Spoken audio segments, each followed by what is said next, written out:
আমার ছোট্ট ছোট্ট ছাত্রছাত্রীরা, আশা করি তোমরা সবাই ভালো আছো। আজ তোমাদের তৃতীয় শ্রেণীর আমাদের পরিবেশ পড়াবো বলে হাজির হয়েছি। দেখো, এর আগে যা যা পড়েছি সমস্ত কিছু লিঙ্ক ডেসক্রিপশনে রয়েছে, যা যা দেখোনি অবশ্যই দেখে নেবে। আস্তে আস্তে গোটা বইটা আমরা শেষ করবো।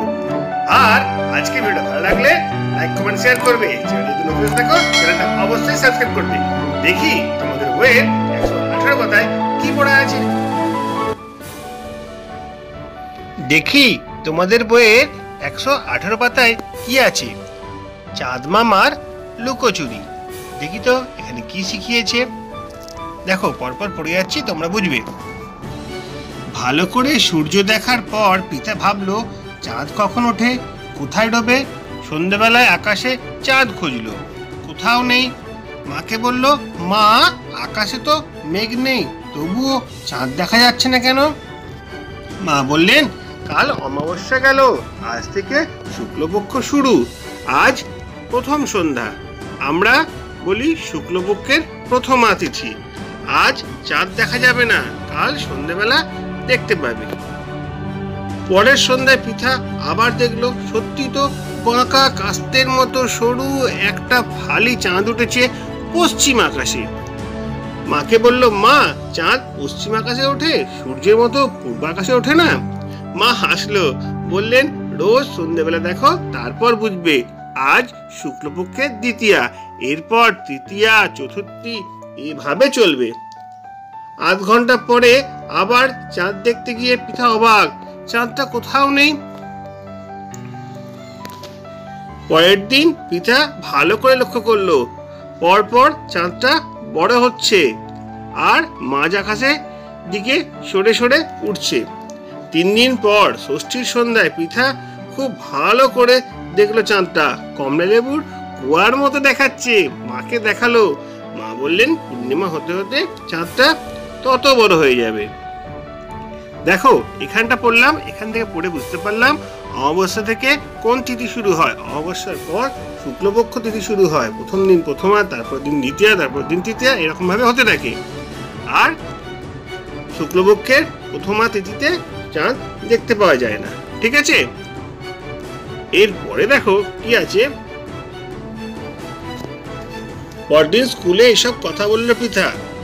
স্বপন বলল, আমিও দেখেছি দিদি, পূর্ণিমার সন্ধ্যায় চাঁদটা ঠিক পূর্ব আকাশে ওঠে, গোল থালার মতো। আয়ুব বলল, পূর্ণিমার আকাশে শুধুই চাঁদ, তারা বেশি দেখা যায় না। দিদিমণি বলল, ঠিক বলেছো, পূর্ণিমার পর থেকে কৃষ্ণপক্ষ শুরু হয়। প্রথম সন্ধ্যাকে বলে কৃষ্ণপক্ষের প্রথমা, তারপরে কৃষ্ণপক্ষের দ্বিতীয়া, তারপর তৃতীয়া, এভাবে চলতে থাকে। কোন তিথিতে আকাশে অনেক তারা দেখা যায় বলতে পারো? সবাই ভাবতে লাগলো। তারপর পিতা বলল, এবার ভালো করে দেখবো। বেশ, একটা অমাবস্যার থেকে পরের অমাবস্যা পর্যন্ত দেখবে। কবে সন্ধ্যাবেলায় কোন দিকে চাঁদ উঠছে, দেখতে কেমন, আগের দিনের থেকে চাঁদটা কতটা সরে গেছে, কোন দিকে সরছে, আকাশে তারা কম না বেশি। দেখো, এর উপর ভিত্তি করে একটা ছক তৈরি করা হয়েছে। তার আগে বলে দিই, পূর্ণিমার পরের দিন থেকে কি শুরু হয়? কৃষ্ণপক্ষ শুরু হয়, তারপরে প্রথমা, দ্বিতীয়া, তৃতীয়া করে বাড়তে থাকে।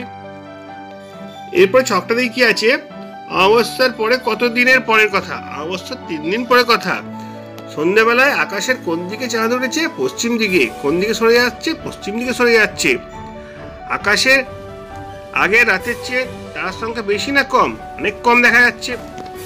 তারপরে 6 দিন পর পশ্চিম দিকে, কোন দিকে সরছে? পূর্ব দিকে সরছে, তার সংখ্যা কম।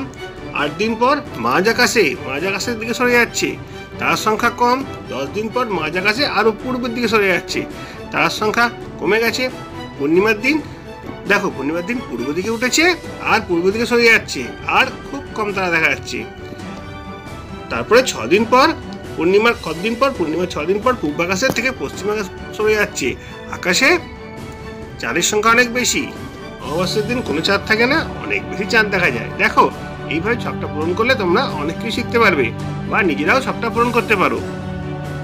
তারপরে দেখি কি আছে, তারার আলোয় নদী, তারায় তারায় আলোর নদী। দেখো, তারায় তারায় আলোর নদী কি বলেছে একটু পড়ে নি। রাতের আকাশে কত তারা, ফুটকি ফুটকি আলো, বড় ছোট মাঝ আকাশে আলোর একটা নদী, প্রায় উত্তর দক্ষিণে। ওতেও কি অনেক তারা? তারাগুলো কি এক জায়গায় থাকে নাকি সূর্যের মতো সরে যায়? স্টিফেন পূব আকাশে 3টে তারা দেখলো, ভাবলো পরে আবার দেখবো তারাগুলো সরে যায় কিনা। 2 ঘন্টা পর এসে দেখলো পশ্চিম আকাশে সরে গেছে। তোমরা এই ছবিটা দেখো, 3টে তারার কথা এখানে বলা হয়েছে। পূব আকাশ ছিল, ওটা আস্তে আস্তে পশ্চিম আকাশে সরে গেছে। স্কুলে গিয়ে এসব কথা বললো। আলী বলল, আমিও দেখেছি তারাগুলো সরে যায়। বিশাখা বলল, তাই? আমি তো দেখেছি সারা রাতই আকাশে একই রকম তারা ভর্তি থাকে। দিদিমণি বলল, তাহলে ভালো করে কয়েকটা তারা দেখবে সরছে কিনা, তারপর এ নিয়ে আবার কথা হবে। স্টিফেন বলল, দিদি তারাগুলো কোনোটা ছোট কোনোটা বড় কেন? আলী বলল, ছোট আলো ছোট দেখাবে, বড় আলো বড় দেখাবে, এই তো জানা কথা। জেমস বলল, তা কেন? দূরে থাকলে বড় আলো ছোট দেখায়। দিদি বলল, তাই? এমন কোথায় এমন দেখেছো? রাস্তার আলো ঘরের আলোর চেয়ে অনেক বড়, কিন্তু দূরে গেলে দেখলে মনে হবে টুনি বাল্ব। অপূর্ব বলল, দেখতে ছোট তারাগুলো সত্যিই কি ছোট হতে পারে? আবার দূরের বড় কি তারা হতে পারে? রাতের আকাশের দিকে কখনো তাকিয়ে দেখেছো কি? কখনো কখনো আকাশের একদিক থেকে অন্যদিকে অব্দি একটা আবছা আলোর আভা ছড়িয়ে আছে দেখতে পাবে। এই আবছা আলোর আভাকে বলে ছায়াপথ। ছায়াপথে অনেক ছোট বড় তারা থাকে। দেখো, এখান থেকে একটা প্রশ্ন আসবে, ছায়াপথ বলতে কি বোঝো? এরপরে কি আছে দেখি। দেখো, দলে করি বলা বলি, তারপরে লিখে ফেলি। কোন তিথিতে ছায়াপথ দেখেছো? কৃষ্ণপক্ষের অষ্টম তিথিতে ছায়াপথ আমি দেখেছি। দেখো, সন্ধ্যা থেকে রাত কোন দিকে তারা সরে যেতে দেখেছো? সন্ধ্যা থেকে রাত পর্যন্ত 5টি তারাকে আমি পূর্ব থেকে পশ্চিমে সরে যেতে দেখেছি। এইভাবে নিজের অভিজ্ঞতার কথা তোমাদের এখানে লিখতে হবে। তারপরে দেখো, তারার কথা, মেঘের কথা। এটা এখানে কি বলেছে একবার ভালো করে বুঝে নি। সবাই ভালো করে দেখে একমত হলো তারাগুলো পূব থেকে পশ্চিম দিকে সরে যায়। নন্দিনী প্রথমে উত্তর আকাশের 3টে তারা দেখছিল, সেগুলো সরছে কিনা বুঝতে পারেনি। তারপরে উত্তর পূর্ব কোণে 3টে তারা দেখেছিল, আরো 2 ঘন্টা পর দেখেছে সেগুলো পশ্চিম আকাশে সরে গেছে। দিদিমণি বললেন, কেউ দক্ষিণ আকাশে তারা দেখনি? রেহানা বলে, দেখেছি, সে তারাগুলো সরে গেছে। বেশ, আজ সন্ধ্যাবেলা পূর্ব উত্তর দক্ষিণ আকাশে তারা দেখবে, কোনটা বেশি সরছে কোনটা কম সরছে। আজ আকাশে মেঘ করেছে, রাতে কি আর দেখা যাবে? বেশ তো, যে সন্ধ্যায় মেঘ থাকবে না সেই সন্ধ্যায় দেখবে। অবন্তী বলল, দিদি মেঘ কেন হয়? সুজন বলল, পুকুরের জল বাষ্প হয়ে সেই জল বাষ্পই মেঘ। অনেকটা ঠিক বলেছ, তবে জলের বাষ্প দেখা যায় না। সুজন অবাক, জল ফোটা ধোয়ার মতো বাষ্প পড়ে তো, সেগুলো তো জলকণা। অবন্তী বলল, শীতকালে পুকুরের ওপর যে ধোঁয়া দেখা যায় ওগুলো জলকণা। জলের বাষ্প সমান সামনের বাতাসও রয়েছে, কিন্তু দেখা যায় না। ফুটন্ত জল থেকে একটু উঠেই বাষ্প ঠান্ডা হয়ে যায়। বাতাসে ভেসে থাকা খুব ছোট ছোট ধুলোকণার গায়ে ছোট ছোট জলকণা জমে, ওইগুলো ধোঁয়ার মতো দেখা যায়। রেহানা বলল, আর মেঘ? নদী সাগরের জল শুকিয়ে বাতাসে জলীয় বাষ্প বাড়ে, ওই বাষ্প ঠান্ডা হয়, তারপরে বাতাসে ভেসে থাকা ধুলোকণার গায়ে জলকণা জমে পাশাপাশি ভাসে। তারা সূর্যের আলো আটকে দেয় বা নানা দিকে ছড়িয়ে দেয়। আকাশের সেই জায়গাটাকেই বলা হয় মেঘ। তারপরে কি আছে দেখো, দলে করি বলা বলি, তারপরে লিখে ফেলি। রাস্তায় ধুলো ওড়ে, তোমরা নিশ্চয়ই দেখেছো।